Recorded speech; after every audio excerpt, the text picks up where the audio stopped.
No dia 18 de junho, a polícia foi às ruas com a Operação Anjo. Essas imagens, então, foram reprisadas inúmeras vezes.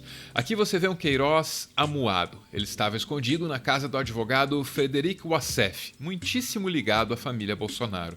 Queiroz é uma peça-chave para a compreensão de um esquema de corrupção que pode começar na Assembleia Legislativa do Rio de Janeiro e terminar na conta da primeira-dama do Brasil. A esposa dele, Márcia Aguiar, também não pode ser subestimada em sua importância.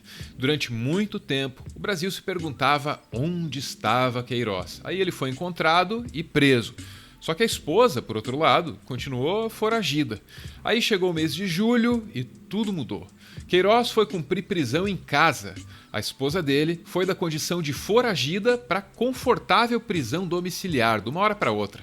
Para Márcia, a prisão domiciliar foi um incentivo para que ela finalmente aparecesse e se apresentasse à polícia. A Márcia apareceu finalmente. Ela e Queiroz estão no apartamento da família, Taquara, zona oeste do Rio de Janeiro, mas ela já tem um encontro com a Justiça. Até a próxima sexta-feira, ela tem que se apresentar à Secretaria de Estado de Administração Penitenciária, justamente para pôr esse objeto, a tornozeleira eletrônica. Em Bangu 8, Queiroz tinha uma cela de 6 metros quadrados. Agora ele vai ficar num apartamento de 83 metros quadrados, com varanda gourmet, 3 quartos, suíte e esse tapete aqui na porta que pergunta se as visitas trouxeram cerveja. Não que ele possa, na prisão domiciliar, receber visita ou tomar cerveja. A questão é, como é que Queiroz e a esposa foram parar em casa assim tão facilmente? É o que a gente vai tentar entender hoje.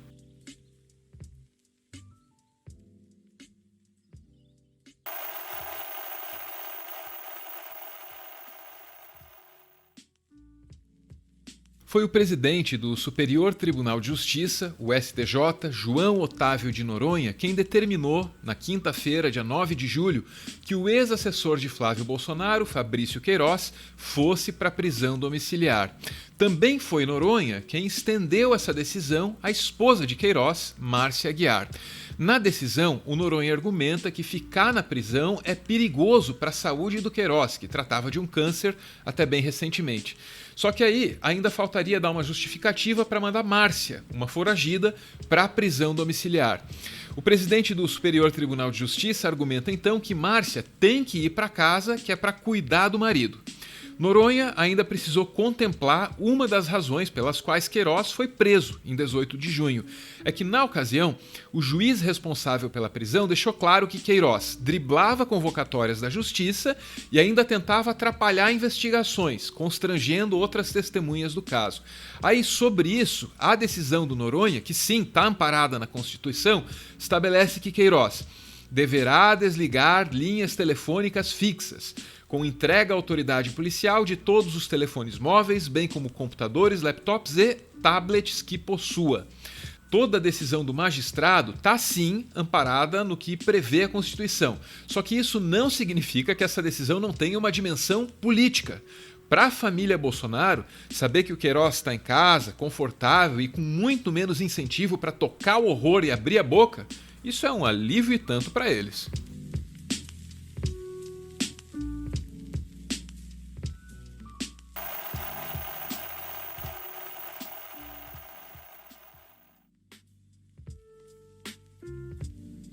Aconteceu só 5 dias antes do Queiroz ser encontrado naquele sítio do advogado em Atibaia. Um homem acusado de traficar pequenas quantidades de droga não tinha dinheiro nem para pagar um advogado. A defesa dele, portanto, ficou a cargo da Defensoria Pública. Esse homem estava em situação muito semelhante à de Fabrício Queiroz. Sabendo dos problemas de saúde do condenado e vendo os casos da Covid crescerem vertiginosamente na penitenciária compacta de Pracinha, onde ele cumpre a pena, a Defensoria Pública passou a pedir que esse cara fosse para o regime aberto. Só que o pedido foi negado por um juiz chamado Camilo Leles. O juiz escreveu na decisão: é certo que, com a confirmação de que já há mortes de presos por Covid-19, não se pode negar que houve uma elevação do risco de contaminação envolvendo toda a população carcerária do estado de São Paulo. Ressalto que, em muitas comunidades carentes de todo o estado de São Paulo, o risco de contaminação seria idêntico ou, quiçá, maior do que o atualmente existente nas unidades prisionais estaduais. Quer dizer, o pobre não pode ir para casa porque na comunidade dele tem mais Covid que no presídio. O que se conclui disso tudo é que o Queiroz não é tratado como um criminoso comum. Os laços dele com a família presidencial são parte da explicação para ele ter um tratamento privilegiado, embora dentro da lei sim. Para entender melhor essa história, a gente precisa achar uma outra parte da explicação, que está em João Otávio de Noronha, o cara que mandou o Queiroz para casa.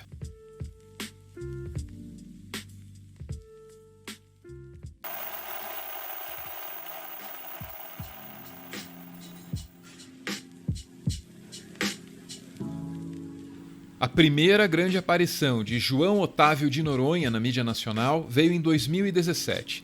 Naquela ocasião, a revista Veja divulgou uma suposta conversa entre advogados da JBS. E naquele diálogo, os defensores da companhia citavam o nome do ministro. Na ocasião, eles negociavam honorários para uma filha de Noronha em troca de uma determinada decisão. Só que a própria revista, naquela ocasião, destacou que o Noronha não atendeu aos interesses da JBS. Ainda assim, ele foi a público e fez a própria defesa.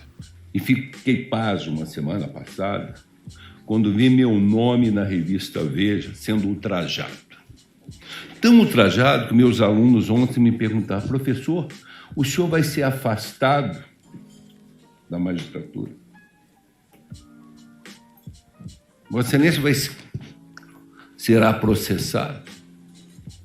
Isso para os senhores verem o que é o mau uso da imprensa, a canalice, a sem-vergonhice de determinados repórteres. Eu sou um homem que defendo a liberdade de imprensa.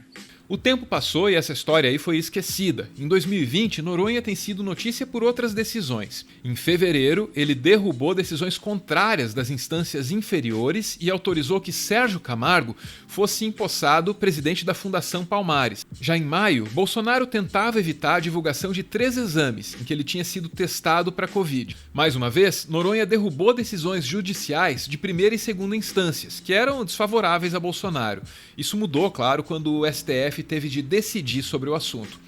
Mais recentemente, depois que Noronha mandou o Queiroz para casa, a mesma revista Veja, com quem o magistrado já tinha problemas no passado, destacou: o que se diz é que Noronha está no páreo para uma das vagas que serão abertas no STF durante o governo Jair Bolsonaro. É uma vergonha que Bolsonaro possa usar uma vaga no Supremo como moeda de troca. Tanto Noronha quanto Bolsonaro podem negar a tese que foi levantada pela revista e podem negar com facilidade. O que eles não podem fazer é apagar isso aqui das nossas memórias. Prezado Noronha, se permite fazer assim, presidente do STJ, eu confesso que a primeira vez que eu ouvi foi um amor à primeira vista. Me simpatizei com Vossa Excelência. Temos conversado com não muita persistência, mas as poucas conversas que temos, o senhor ajuda a me moldar um pouco mais para as questões do judiciário. Muito obrigado a Vossa Excelência. Bom, pelo menos nesse caso aí, não dá para chamar o Bolsonaro de ingrato.